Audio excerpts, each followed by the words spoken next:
상황에도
뒤돌아서면 주님을 또 잊어버리고 뒤돌아서면 또 죄의 자리에 가 있는 우리들의 모습을 발견합니다.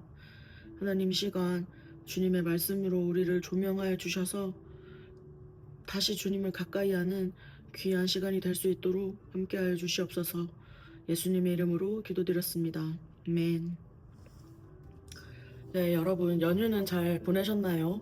우리의 삶에 잠깐의 휴식은 필요하지만 우리의 신앙에는 휴식기가 있어서는 안 됩니다. 매일매일 말씀을 가까이 하고 또 기도하는 시간을 확보하면서 신실하고 진실하게 우리 주님을 사랑하는 우리들이 되기를 소망합니다. 오늘 본문은 야고보서 4장 8절입니다. 함께 읽겠습니다. 하나님께로 가까이 가십시오. 그리하면 하나님께서 가까이 오실 것입니다. 죄인들이여 손을 깨끗이 하십시오. 두 마음을 품은 사람들이여 마음을 순결하게 하십시오. 네, 여러분들이 잘 아시는 이야기일 텐데 로버트 루이스 스티븐슨이라는 영국의 작가가 쓴 유명한 소설이 있죠. 지킬 박사와 하이드를 다들 잘 아실 겁니다. 이 소설의 주인공인 지킬 박사는 마음씨가 착하고 선행을 많이 베푸는 모두에게 존경을 받는 사람이었습니다. 하지만 그 동네에는 거의 매일 밤마다 살인과 절도, 유괴 같은 끔찍한 사건들이 일어났고 범인은 좀처럼 잡히지 않았습니다. 그러던 어느 날 칼 경이라는 유명 인사가 지팡이에 맞아서 살해가 되었는데 범행에 사용된 지팡이가 지킬 박사의 것이라는 사실이 밝혀지죠. 그리고 경찰이 그 지킬 박사의 집에 들이닥쳤을 때는 이미 지킬 박사의 옷을 입은 또 다른 하이드가 자살한 채 발견되었습니다. 결국 지킬 박사가 죽은 것이죠. 어렸을 적부터 덕망 있는 귀족 집안에서 교양 있게 살아야 하는 그런 지킬 박사 내면에는 착하게 사는 것이 지긋지긋하고 내 마음대로 또 내 욕망대로 살고 싶은 또 다른 자아가 있었습니다. 그가 만들어낸 또 다른 자아 하이드는 잔인한 괴물이었습니다. 그는 지킬 박사의 몸을 빌려 밤마다 죄를 저지르고 파괴적인 삶을 살아가기 시작합니다. 그렇게 지킬 박사는 낮에는 고상한 의사로 또 밤에는 폭력적인 괴물로 살아가게 되죠. 결국 그는 더 이상 자신을 통제하지 못하게 되고 하이드의 인격이 지킬을 완전히 삼켜버립니다. 우리 모두에게는 누구에게도 보이고 싶지 않은 또 다른 자아가 있습니다. 그것은 은밀하지만 실제로는 우리를 지배하게 됩니다. 소설 속 이야기 같지만 사실 우리도 다르지 않습니다. 겉으로는 신앙 좋은 사람처럼 보이지만 속으로는 끊임없이 죄의 유혹과 타협하고 있는 것이 우리입니다. 우리가 살아가는 이 시대는 겉과 속이 다른 삶이 너무나도 자연스러운 시대인 것 같습니다. SNS에서는 웃고 있지만 현실은 그렇지 않고, 직장에서는 괜찮은 척하지만 속은 무너져 있고, 겉으로는 믿음 좋은 척하지만 실제 삶에서는 전혀 다르게 살아가는 모습들이 누구에게나 다 있습니다. 오늘 우리는 이 말씀 앞에서 우리 안에 이중적인 죄, 겉으로는 믿는다고 하지만 속으로는 세상을 붙드는 그 마음, 하나님을 사랑한다고 말하면서도 현실에 더 집착하는 그 마음, 그 두 마음을 직면해야 합니다. 그러면 이 야고보서 4장 8절에서 말하는 두 마음을 품은 사람은 어떤 사람일까요? 첫 번째로는 신앙의 이중성입니다. 우리 공동체에는 그런 청년들이 없겠지만 우리는 하나님을 주로 고백하고 하나님이 우리의 삶을 친히 인도하시는 것을 믿습니다. 하지만 이중적인 신앙을 가지는 사람들은 하나님을 믿는다고 말하면서도 실제로 중요한 순간에, 위기의 순간에 하나님을 찾지 않습니다. 시험에 떨어질까봐 불안할 때 운세를 검색하고, 중요한 결정을 앞두고 있을 때는 부적을 권유받고 망설이기도 하고, 연애가 잘 안 풀리면 궁합이나 타로 카드를 찾습니다. 입으로는 하나님 인도해주세요, 하나님 도와주세요라고 말하지만 마음 깊은 곳에서는 그래도 혹시 모르니까 하면서 하나님과 미신 사이를 기웃거리는 이중적인 죄가 있습니다. 이것은 단순한 실수가 아니라 하나님보다 다른 것을 의지하는 깊은 불신입니다. 성경은 이런 이중적인 신앙을 우상숭배 또는 영적인 간음이라고 하죠. 우리들이 잘 아는 10계명의 제1계명입니다. 하나님은 우리에게 나 외에 다른 신을 내게 두지 말라고 명확히 말씀하셨습니다. 두 번째로는 미지근한 마음입니다. 미지근한 마음이 왜 두 마음일까요? 요한계시록에서 아주 분명하게 이야기를 하죠. 내가 내 행위를 아노니 내가 차지도 아니하고 뜨겁지도 아니하는도다. 내가 차든지 뜨겁든지 하기를 원하노라. 내가 이같이 미지근하여 뜨겁지도 아니하고 차지도 아니하니 내 입에서 너를 토하여 버리리라. 우리는 종종 이런 미지근한 상태에 머뭅니다. 오래 교회를 다닐수록 예배를 많이 드리면 드릴수록 점점 처음 하나님을 만났던 그 뜨거움은 식어집니다.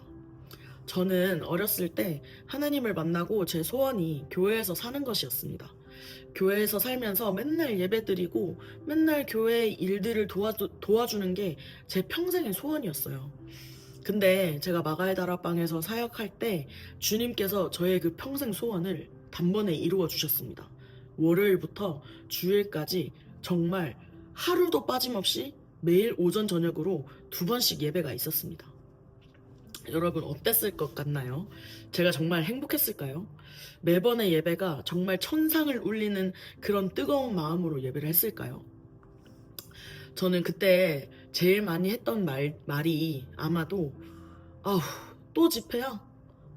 예배 언제 끝나? 이런 말들이었던 것 같습니다. 그만큼 제 안에 뜨거운 마음이 식어져 버린 것이죠. 무뎌져 버린 것입니다.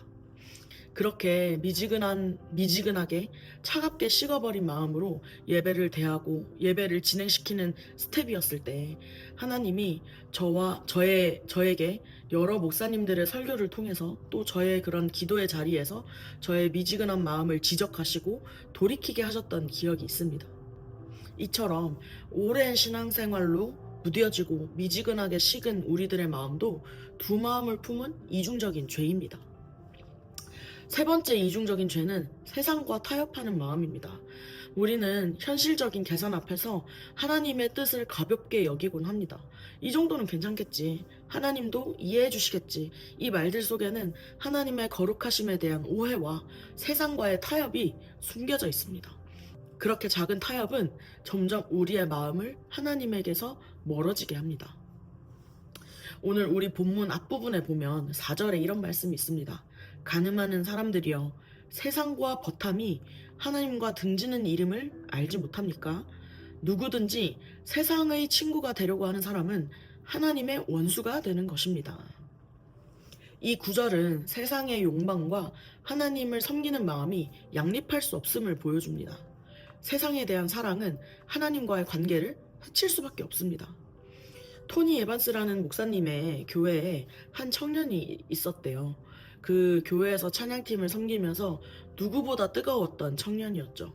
그러던 어느 날 그 청년이 음주운전으로 경찰에 체포되었다는 소식을 듣게 되었습니다. 그때 목사님이 이렇게 그 청년에게 말씀하셨대요. 하나님은 우리가 두 얼굴을 가지고 사는 것을 기뻐하시지 않습니다. 교회 안과 밖이 달라서는 안 됩니다. 그것은 경건이 아니라 종교적인 연극입니다. 그 말을 들은 그 청년은 이제 회개하고 공동체 앞에 나와서 눈물로 고백을 했다고 해요. 저는 두 마음을 품고 살았습니다. 하나님을 사랑한다고 말하면서도 세상의 쾌락을 포기하지 못했습니다. 이런 고백들을 했다고 합니다. 이 고백을 들은 수많은 청년들이 마음을 돌이키고 회개하기 시작했다고 합니다. 왜냐하면 저 모습이 바로 나의 모습이라는 걸 깨달았기 때문이죠. 우리는 그 누구도 이중적인 죄 앞에서 떳떳할 수 없습니다.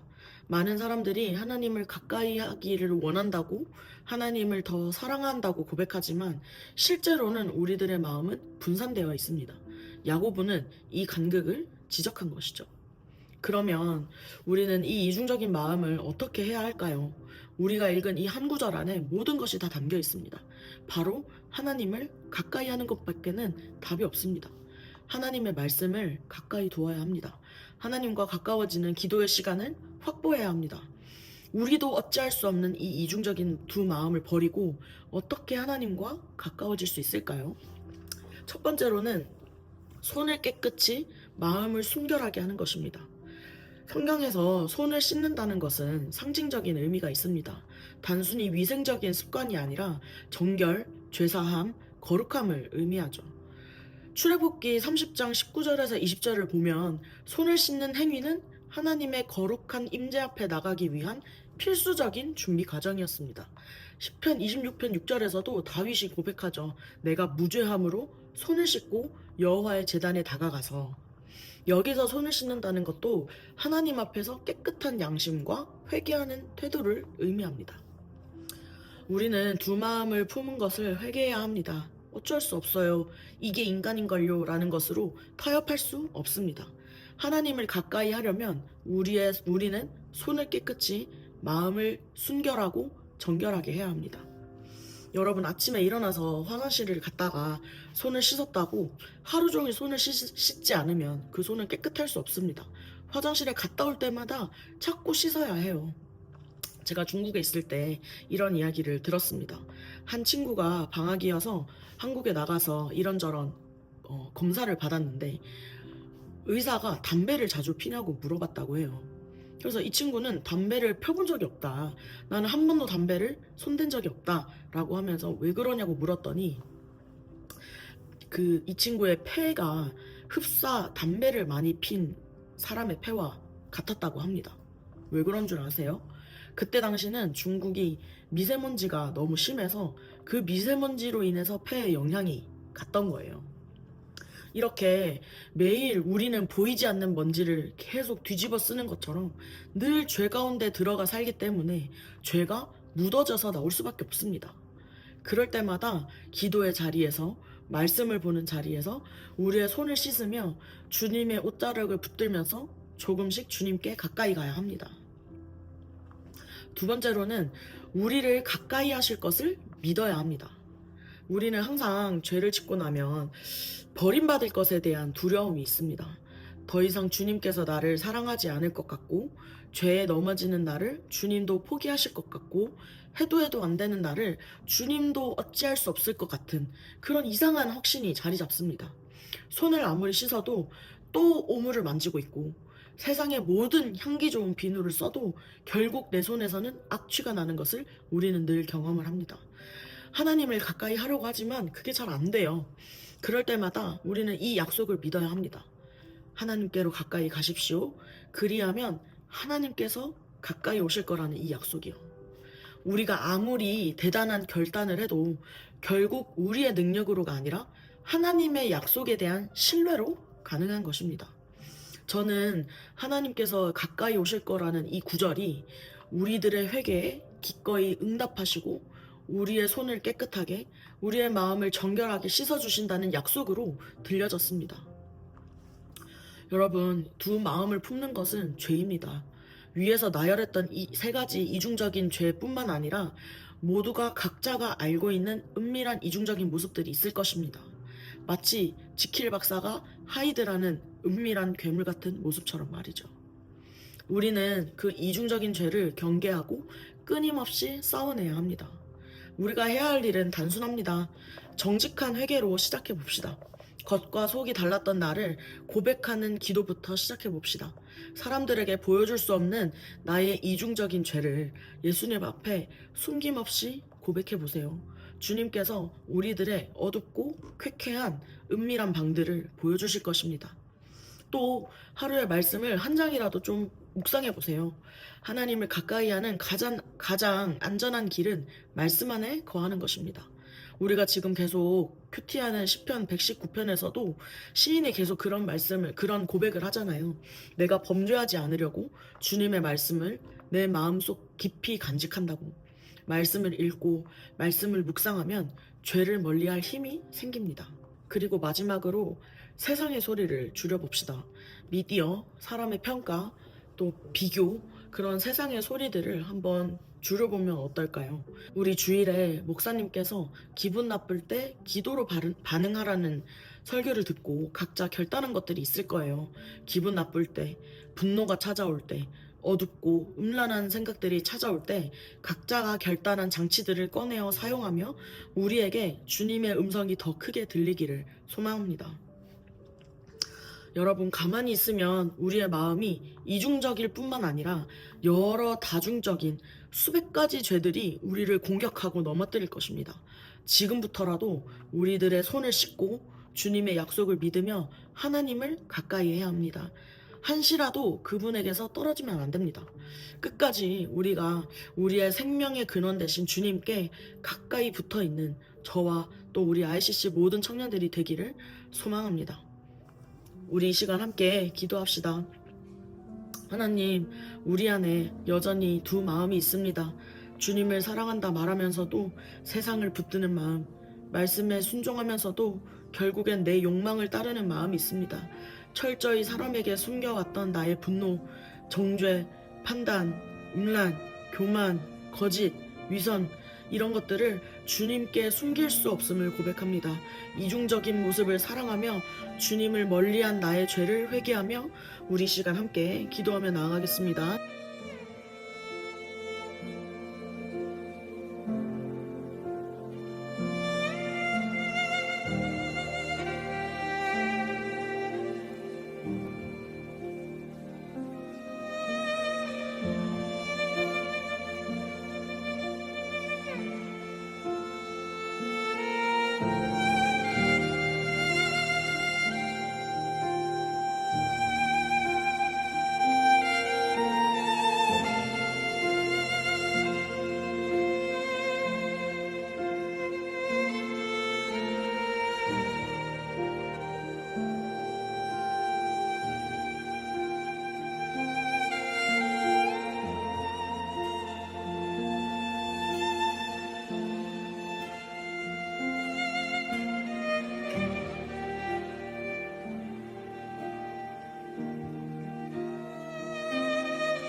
두 번째로 기도할 때 하나님, 우리가 주님을 따르고 사랑하겠다고 결단했던 것들을 우리 힘으로 할 수 없습니다.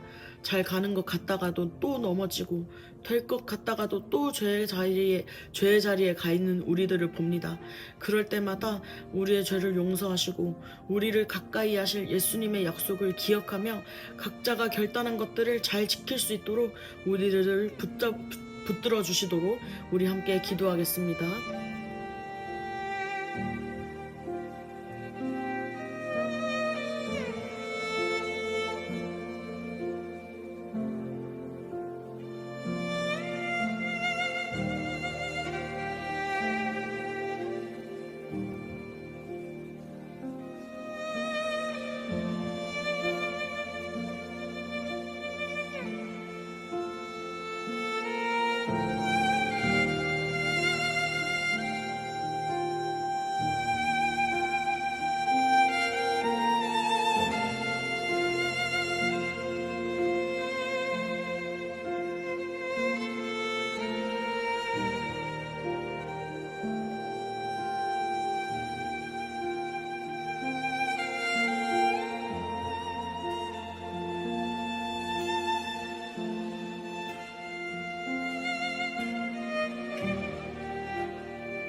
마지막으로 기도할 때 우리 환우들을 위해서 기도합시다.